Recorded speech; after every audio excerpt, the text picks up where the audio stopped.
chance to read chapters 5 and 6. There's a lot of information in there. Okay, you don't need to know all of it.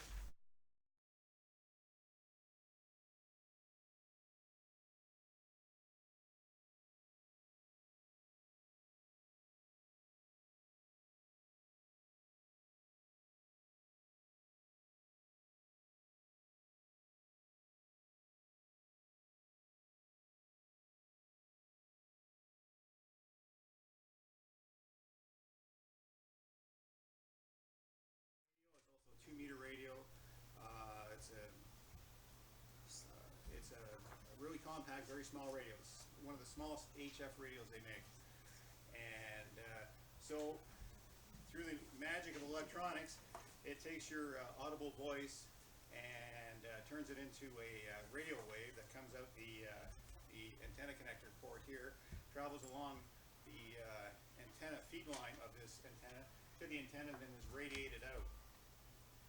So what we're going to talk about tonight is that the basic composition of that radio wave.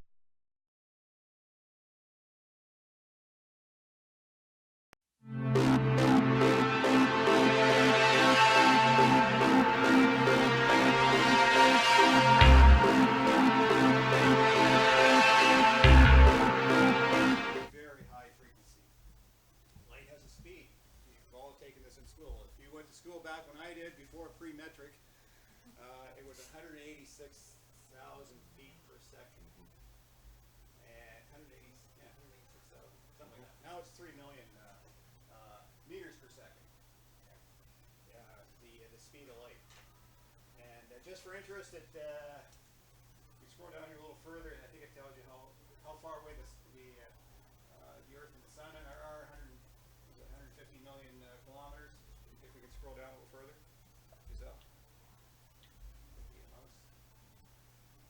Sunlight takes about 8 minutes 17 seconds to travel the average distance from the surface of the Sun to the Earth.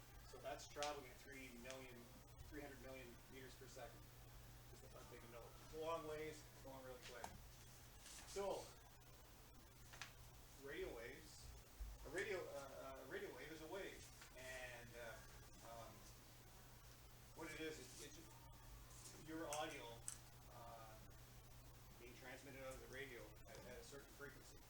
And for simplification, we draw it as a sine wave.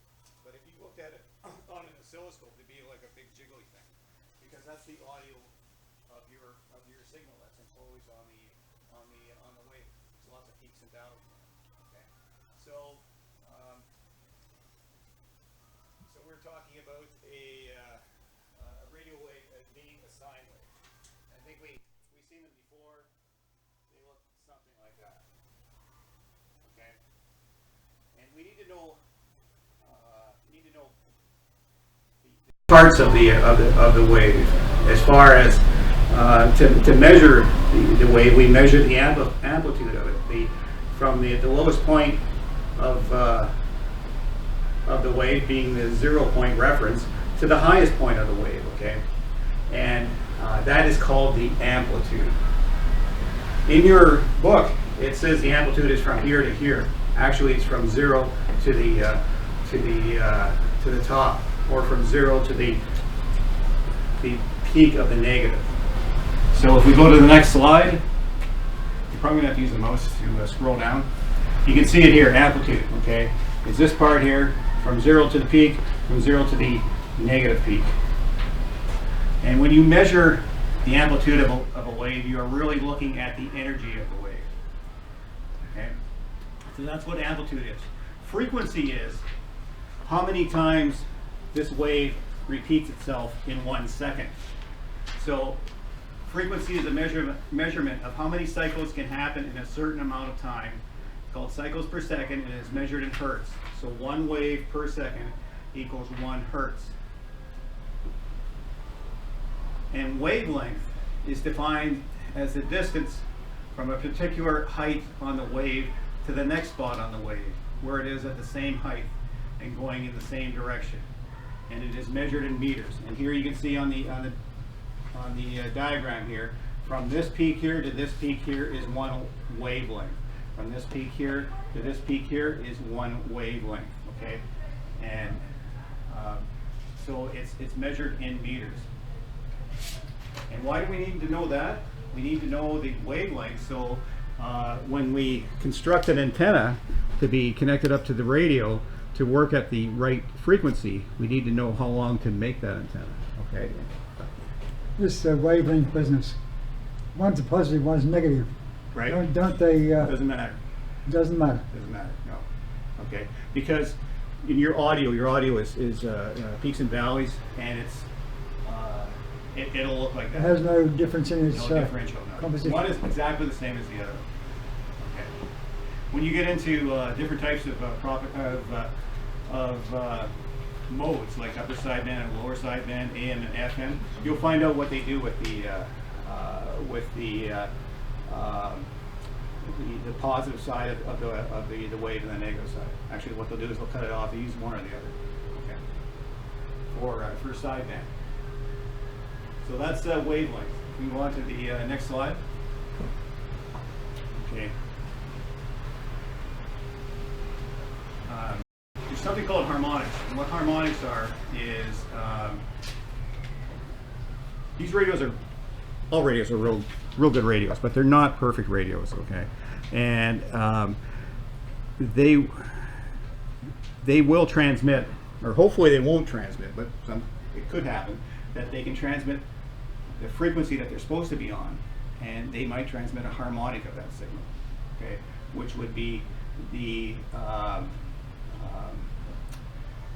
a doubling of the frequency of it.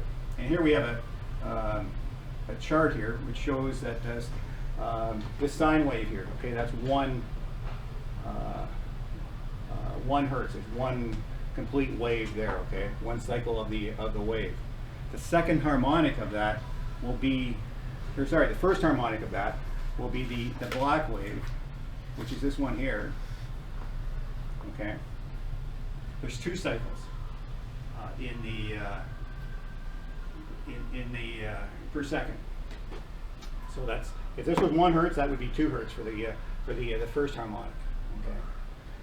For the second harmonic, if you look at it, the green one, there's 3 cycles in that period there. We're calling a second. Okay. And finally, if you look at the third harmonic, which is the blue, it's kind of hard to see. If you count it up and down, it's 4 cycles in there per second. Okay, so that's the third harmonic. So you can see how they go up. And amateur radio frequencies, actually, our frequencies are grouped together in bands, and we'll get into that in a minute. And it's a group of frequencies where you can operate, okay? And they, when they set out the band plan for us, commercial enterprises, military, the government, they set it out so that we would not interfere with each other. And in their planning, what they did was they designed the band so that if I'm operating on, say, the 40-meter band, which is, say, 7, the bottom of it is 7 megahertz, okay?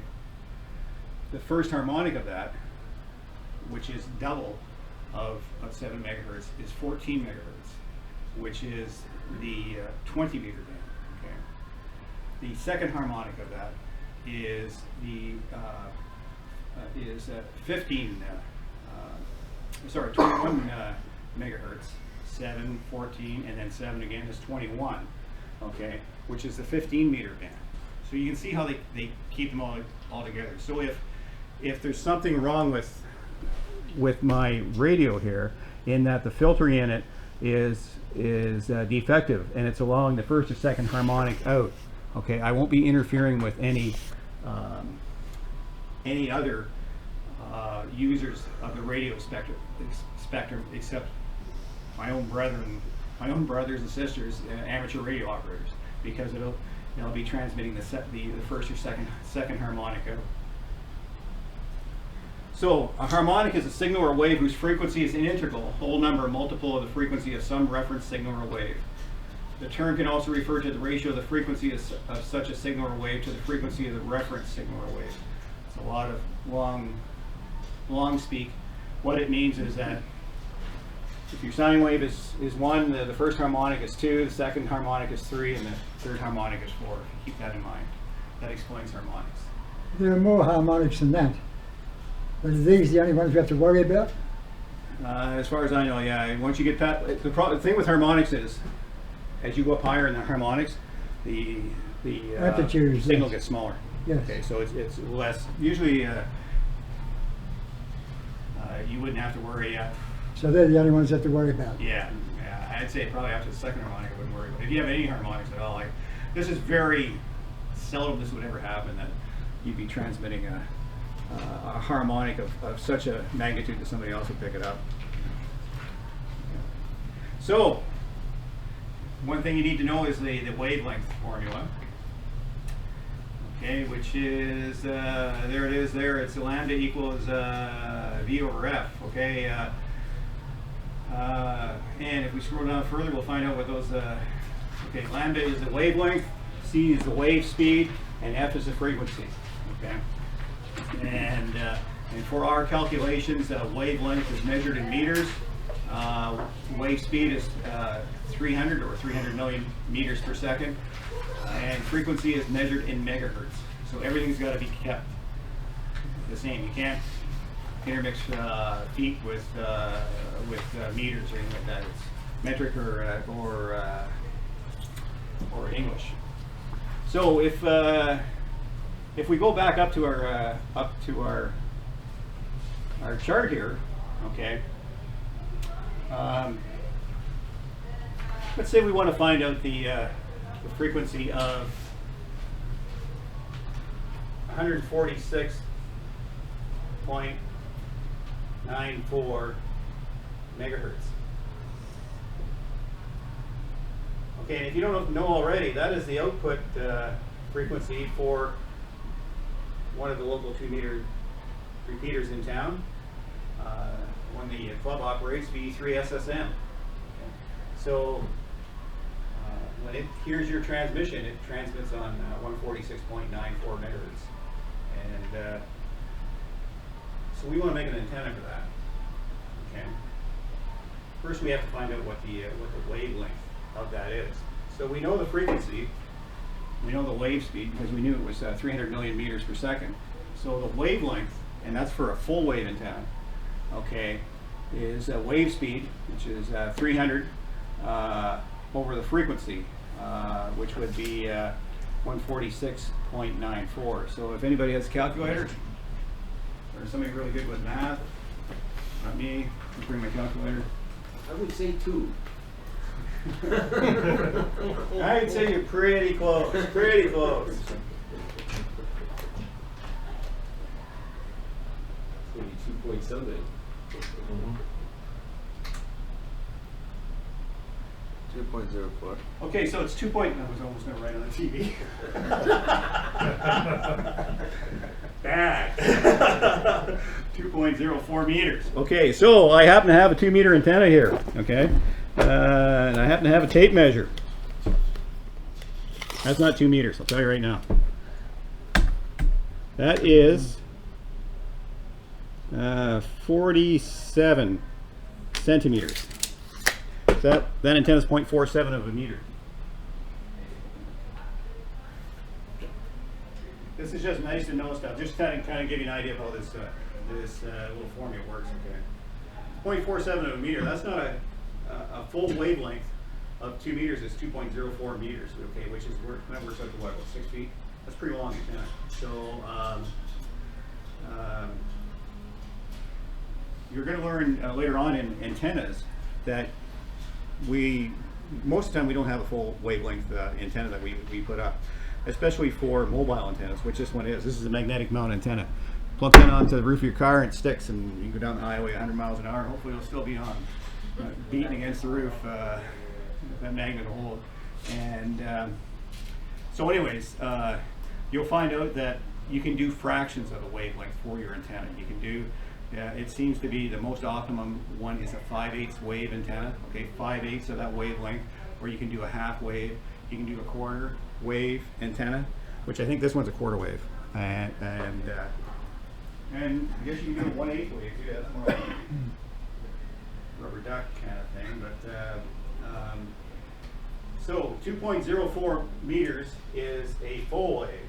Okay, so a half wave of that would be 1.02 meters. Okay, quarter wave would be okay. Not everybody 1.51 meters or 51 centimeters. So we're getting close to what that one is there. So that's for 146.94 megahertz. If that's at 47 centimeters, we're pretty close to the frequency for that. You'll find with 2 meters, it's a very broad band. It's 144 to 148 megahertz. So because we're 4 centimeters out, it's close enough that it will work. So that's so I just want to emphasize to you, the last time I taught this course here, one of the students was up on his theory, and either that or he read ahead in the book because he read about antennas. And this calculation that we're using here, I used before for figuring out. The last time I did this, I used the length of my car antenna. Okay, and I was using a frequency of 1.05 megahertz, which is 1050 kilohertz. Remember CFYN, CGIC, something like that was dating myself here, but it's 1050. CKCY was 920, and we could figure out the wavelength of that. And then it turns out that the antenna on my truck is a quarter wave antenna, because we did the formula, and it was, again, like the 2 meter antenna, it was real close to the length for a quarter wave antenna. And then somebody mentioned about the frequency, or the calculation being different. So this calculation is for a wavelength in free space. Okay, that's the length. That's the wavelength once it leaves the antenna. If we were talking about a frequency below 30 megahertz, there's a different formula for it. Okay, you'll learn about that in antennas. In I think it's chapter 8. You talk about antennas. So again, this is the wavelength of electromagnetic wave in free space. It is all, you can use this calculation, which we just did, for 146.94 megahertz, because it's above 30 megahertz. So this wavelength formula is correct for any frequencies above 30 megahertz. Below 30 megahertz, the 300 has a different value. I think it's 286. Sound like it? It's meters, not For quarter wave. No, the 300 changes to 286. 286. Yeah. I mean, But I didn't. That's just to know. That threw me off there. Like when you get two antennas, there's a different calculation, and this number changes for below the frequency. Okay. But when we're talking about wavelengths here tonight in propagation, it's about the wavelength in free space when it's traveling through the air. Okay. All right. So in your book, they get into frequency allocations and bands. Well, before that, they talk about useful conversions. I think everybody knows that.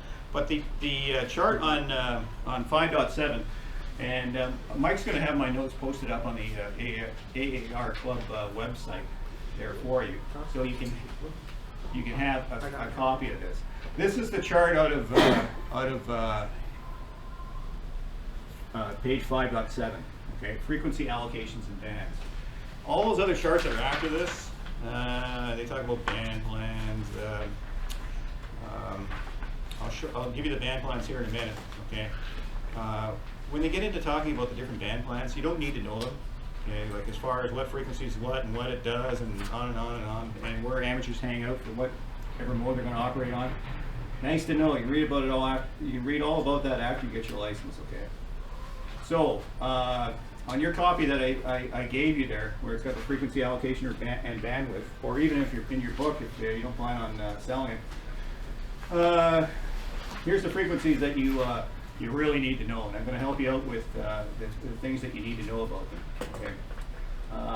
Anything that's below 28 megahertz, like from 1.8 megahertz to 28 megahertz, you're going to learn when you go through the licensing part of the course that you need to have a basic and either 5 words per minute or basic and honors. Basic, you pass the test with 80%, and you're able to operate on these bands. Okay. So the 1.8 to 2 megahertz is in the medium frequency. Okay, they may ask you that on the test. This is, and I got it in brackets here, the 160 meter band here. Okay, and then the rest of them up to 28 to 29.7 megahertz is in the HF bands. Okay, it's not very often when you're on radio you're ever going to hear anybody talk about the medium frequency band, and we always talk it's HF, VHF, or UHF. Okay, I guess we seem to lump it in the 1.8 to 2 megahertz as an HF band, but really it's truth be known, it's a medium frequency band. The thing to know about these bands here is the bandwidth of them.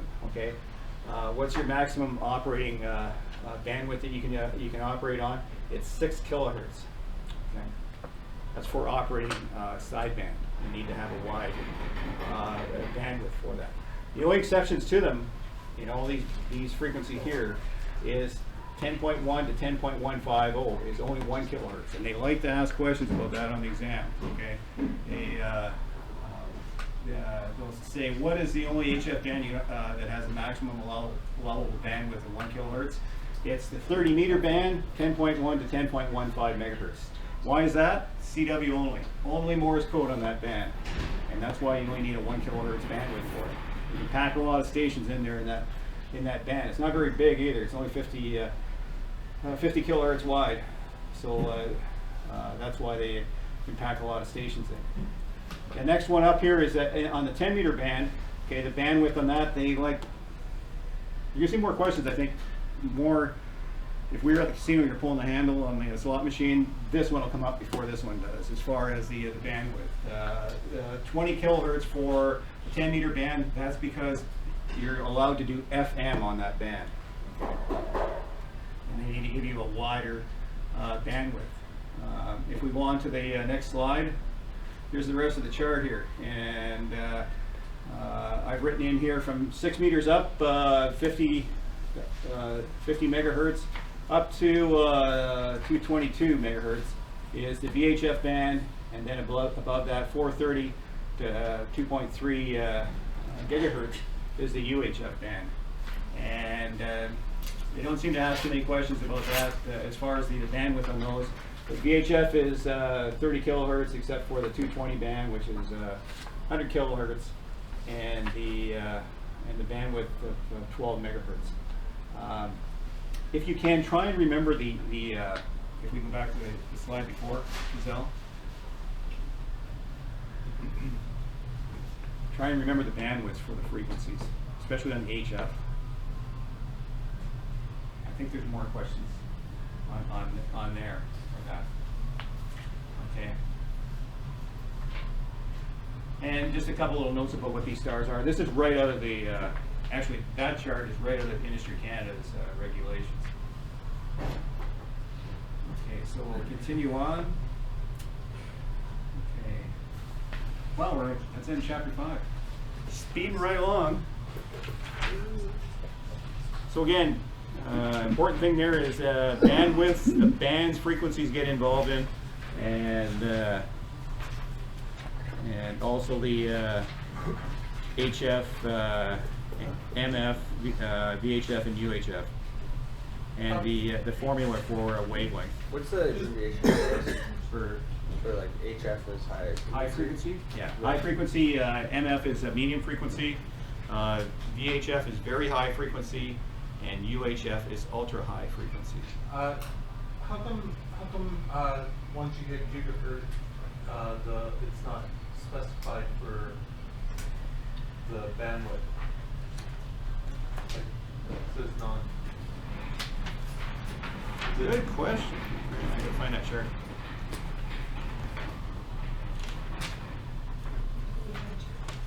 Good. Yeah, that's right. Bandwidth is not specified on it. Actually, there's not much going on up there. Once you get up into those frequencies, you're getting into the dishes like the pie plates mounted onto tripods, and I don't think there's any set bandwidth as far as maximum, because there's not a lot of people up there operating on them, and Would that be like remote control cars and like I have, for instance, I have a video transmitter that is 5.8 gigahertz. okay, your car? No, it would be a video transmitter. Okay, right, One yeah. of my Yeah. AARC things. Yeah, in the instructions of it, it should say what the bandwidth is on that. But it wouldn't, if it's 5.8, it would be, it's not regulated Okay. as far as how wide it can be. I guess it's because of the technology too. If you're running it's a TV transmitter, right? It's a video transmitter. Video, yeah, sorry. No, yeah. But if it's 720, like a 1080p will be a bigger bandwidth than 720, more pixels and more bandwidth. So Okay. maybe that's why they don't specify it on there. Okay, we're not finished chapter 5 yet. I thought we were. We've seen the electromagnetic wave. I thought we were in propagation. This is kind of your electromagnetic waves. Okay. Your radio wave is an electromagnetic wave. It has two components: an electric field and a magnetic field. Okay, and they are perpendicular to each other and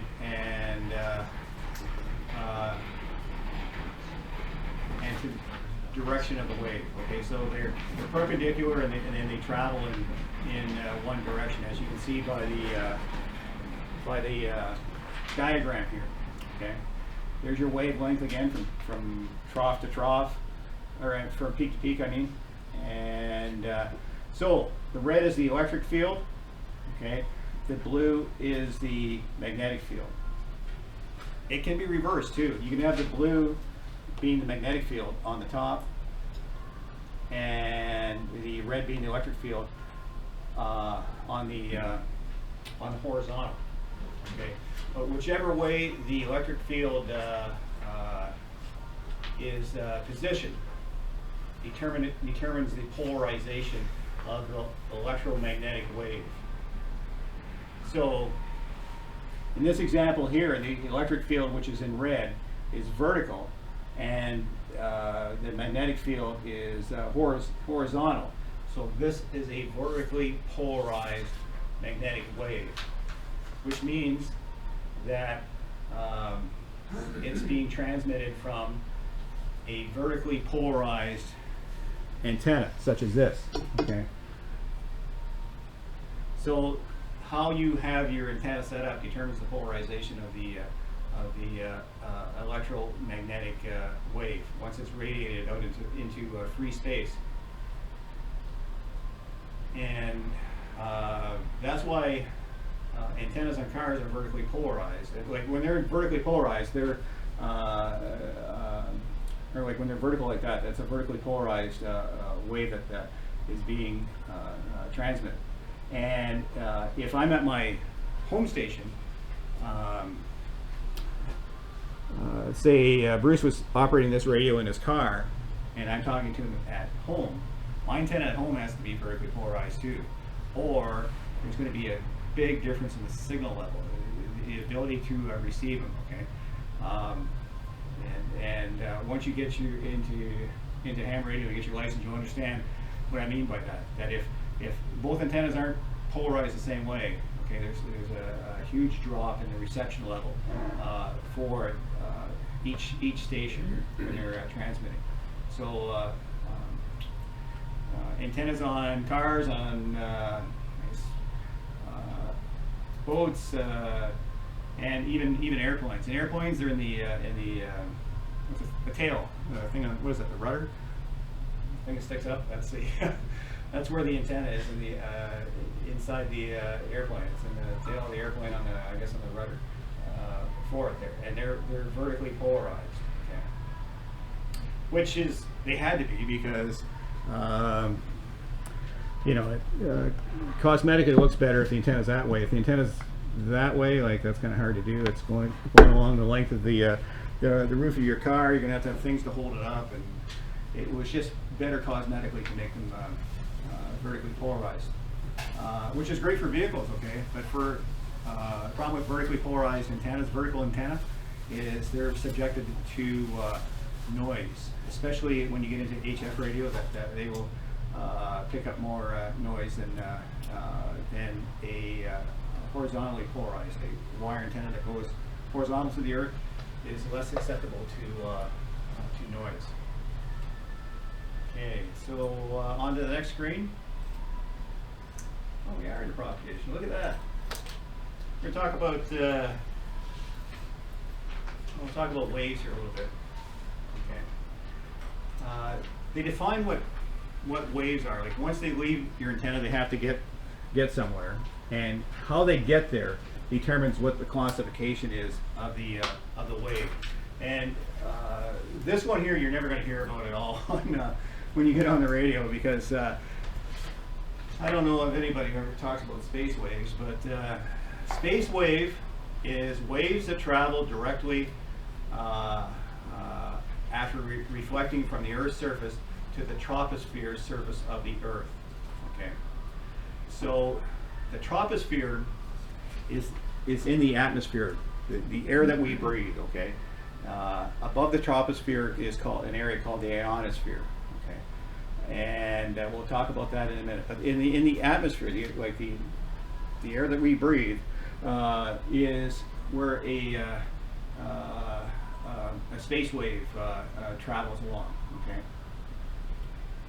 up to the it goes as far to the troposphere. The next one is called, and this is the one you're going to hear all the time, ground wave. Okay, it's called ground wave on HF. On VHF and UHF, they call it direct wave. You're going to hear ground wave a lot on VHF and UHF. We get them mixed up all the time. But ground wave is a radio wave that uses the air between the surface of the Earth and the ionosphere. Okay, so it's using the air that we breathe and into the troposphere up to the ionosphere for transmission. Ground wave can propagate a considerable distance over the Earth's surface, particularly in the low frequency and medium frequency portion of the radio spectrum. Okay. So that's what ground wave is. From transmitter to receiver, okay, it's in the atmosphere up into the troposphere, but it doesn't go into the ionosphere, and it gets to the receiver. The other one is a reflected wave that it again stays in the same area, but this time it bounces off the Earth before it gets to the receiver. And it talks about direct wave. Direct wave is the same thing as a ground wave. We just call it something different. But because they talk about it on VHF and UHF. Okay. They're saying that a direct wave is a wave that is propagated entirely within the Earth's troposphere. I guess you can say that, but it's again, direct wave is for VHF and UHF.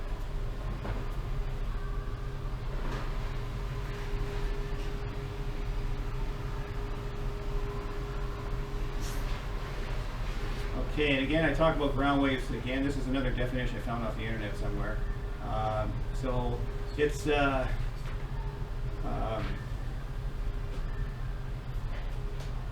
it can go from horizon to horizon. Okay, that it goes from this transmitter. This looks like it just skimming the Earth here. That it'll get over. If there was a transmitter over here. If there was a transmitter here, this wave wouldn't get there because the Earth will stop it. That the curvature of the Earth will shield the signal from getting to this receiver over here. Sometimes you have tropospheric bending on the ground wave. Again, that's a nice thing to know. You don't need to know that for the exam, that it will bend the radio wave back down, so you can go that even further distance. Okay. Okay, so again, we talked about ground wave propagation. It's going along the ground until either the signal loses signal strength, it can't go any further, or the Earth, the curvature of the Earth blocks the signal from getting any further. Okay, so the other one is called sky wave or ionospheric wave. Okay, which goes into the atmosphere, into the troposphere, into the ionosphere. Okay, and then is reflected back down to the Earth, so that in skywave propagation, and that's the thing that we're most interested in HF, is that you get tremendous distances out of them, to the point that you can talk around the world on skywave propagation, because your signal leaves your radio tower, it leaves your transmitter, goes up into the ionosphere, it'll come back down again, and and strike an area here where there might be a ham radio guy on the same frequency as you, and you carry on conversation. Or it may go back up into the ionosphere again, come back down somewhere else, say in the South Pacific somewhere, you carry on a conversation with somebody laying on the beach at some enchanted desert island there. So, and it can continue going on like that. So if we go to the next slide, this is probably better. A better slide. You can see ground wave goes out, only goes so far. This one here ran out of gas because the signal power output, say, was only 100 watts, only goes so far before it drops off. Okay. Same 100-watt signal though is transmitted, and just by the characteristics of the antenna, it's transmitted up into the ionosphere, okay, which is this little band of ions that's above the atmosphere and troposphere, and the signal is reflected back to Earth, strikes here. Again, if there was a radio amateur here with his radio on the same frequency we are on, and they wanted to talk to us, we could make it. It could happen. If not, it goes back up into the ionosphere, back down again. There's that little island in the South Pacific there with somebody lying on the beach there with a ham radio that wants to talk to us. So the ionosphere is a region of the upper atmosphere where there are large concentrations of free ions and electrons. While the ions give the ionosphere its name, it is the free electrons that affect the radio waves and radio communications. In particular, the ionosphere is widely known for affecting signals on the shortwave radio bands, or the HF radio bands, because we're not shortwave radio listeners, we're HF radio operators, where it reflects signals enabling these radio communication signals to be heard over vast distances. Radio stations have long used the properties of the ionosphere to enable them to provide worldwide radio communications coverage. The ionosphere is divided up into 4 regions. You need to know these: D, the E, the F1, and the F2. Okay, and they've got little mileage indicators on them. Okay, 50 to 95, 95 to 130, 160 to 250, 250 to 400. They may ask a question about that. I guarantee you what they're going to ask you questions about is, this changes from night to day, okay? This is the area in the daytime. At night, the D region disappears, and the F1 and F2 regions combine into the F region, okay? The big thing about this, and you probably noticed this if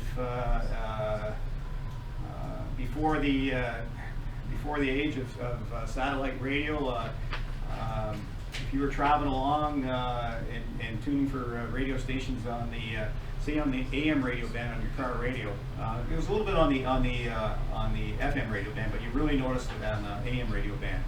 That radio stations you couldn't hear during the daytime, all of a sudden you could hear at night. That's because the D region disappeared. Okay, it allowed the AM radio transmitter of, say, like CKLW in Windsor to be able to go up into the E region and reflect down here to Sault Ste. Marie, where in the daytime that radio signal would go up there, but it would be absorbed by the D region. Couldn't get past. Okay, so that's why here in Sault Ste. Marie we couldn't hear CKLW down in Windsor, but at night we could. So and that's they'll talk about the D region disappearing after sunset, and the F1 and F2 regions combining. That's a question on the test. Now, would that be the energy from the sun that causes the... Yes, charges the ionosphere during the day, when the sun sets. The ionosphere, I guess for a better word, shrinks. Okay, the charge in it, dissipates. That's why the D region's the first one to go, and these two combine. Okay. E region, I think, stays pretty well the same. So you can see the difference here. This is night. You have the E and the F region.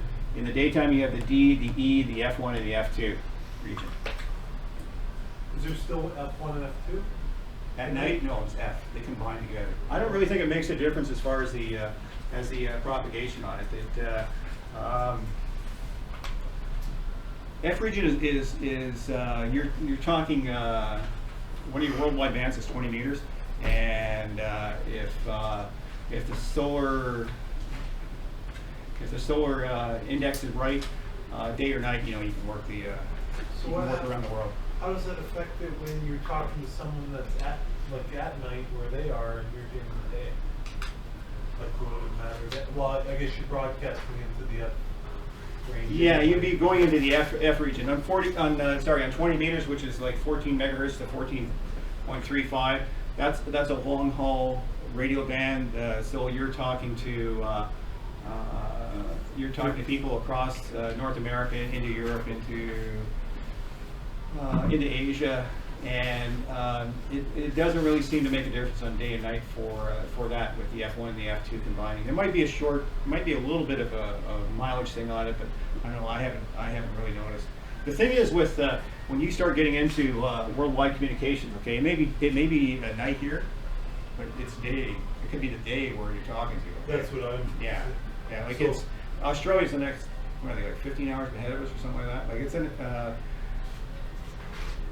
When you're talking to them at midnight, it's like, what is it, like 5 o'clock the next day or something? They're just getting off work, and Well, what about the difference of New York versus LA? Like 3 or 4 hours now. It's not. It won't make on 20 meters. It won't make a significant difference. So if it's nighttime in New York, it won't make a difference when I'm in. No, it would on this band. If you run the 75 and 80 meter band, which uses E layer propagation, it will make a difference. If both are at night, you'll have a better chance of working them. And at night you'll have a better chance of working into Europe on 75 meters, which is 3.5 to 4 megahertz. So that means certain frequencies can penetrate certain parts of the ionosphere? Right. Oh, Yeah. Depends what frequency you're on and where you want to go with it. So. All right.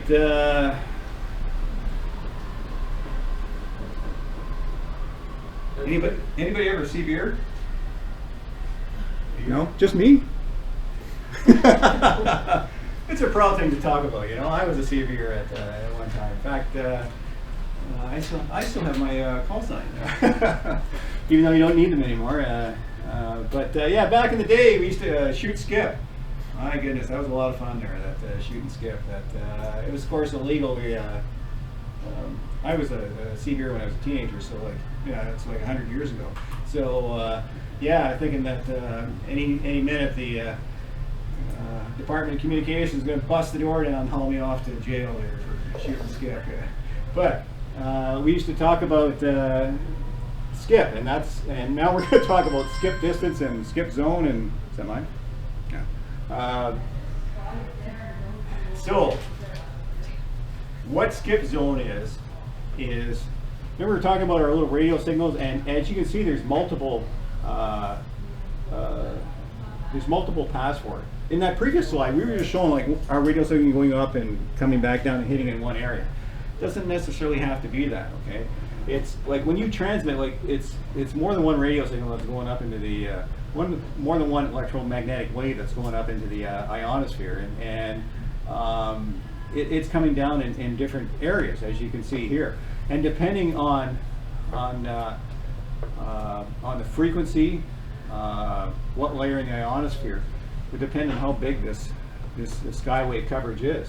Okay, it could be all of Europe or and into Asia. It's limitless. It's just on how good the ionosphere is and the frequency is, how much power you're pushing out of here, too. That can make it happen. Like it all adds up. If the ionosphere is not all that good, It's just like driving a car with a V4 or a V8.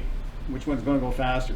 The V8. So put more power behind it and you'll talk to somebody. But anyway, so what we want to talk about is the skip zone here, okay? The radio signals go up into the ionosphere, come back down here. They're in this skyway coverage. This is the skip zone here. This is where nobody's hearing you, okay? So if this is Sault Ste. Marie, if this is Detroit, Michigan, they're hearing me say in New York City, but they can't hear me in Detroit, Michigan. That's why, because Detroit is in the skip zone for that frequency at that time of day. And that, that frequency at that time of day. The frequency I'm on won't allow the signal in the skip zone to hear me, because my radio signals are passing over top of their head. Okay. So skip distance is this area here. This is the distance, the maximum distance that my radio signal will be heard once it's been reflected back from the ionosphere. If we scroll down, we'll get a little bit more of that. Keep going. So skip distance. Back up a little bit. Skip distance is a distance on the Earth's surface between the 2 points where radio waves from a transmitter refracted downwards by different layers of the ionosphere fall. So it says the maximum skip distance for the D layer is generally around 1,640 kilometers. Okay. The maximum skip distance for the E layer is about 2,000 kilometers. And for the F2 layer, that increases to about 4,000 kilometers. Okay. That's the maximum skip distance. About 4,000 kilometers is for one hop. Okay. You get more hops out of the F2 if conditions are right. Critical angle. Okay. Critical angle is the angle above which radio waves are no longer reflected by ionosphere. It's called the critical angle of radiation. And its value depends on the density of the ionization and, more importantly, the frequency of the radio waves. So go back up to our little chart up here, our little diagram. Okay. Number one here is the critical angle. Okay. And why would we want to know what the critical angle is? Because if we want to talk to the International Space Station, they transmit on a frequency of 145.800 megahertz, and they fly past the Sioux at least once a day, sometimes several times a day. And if you are really lucky, you'll be able to talk to them someday.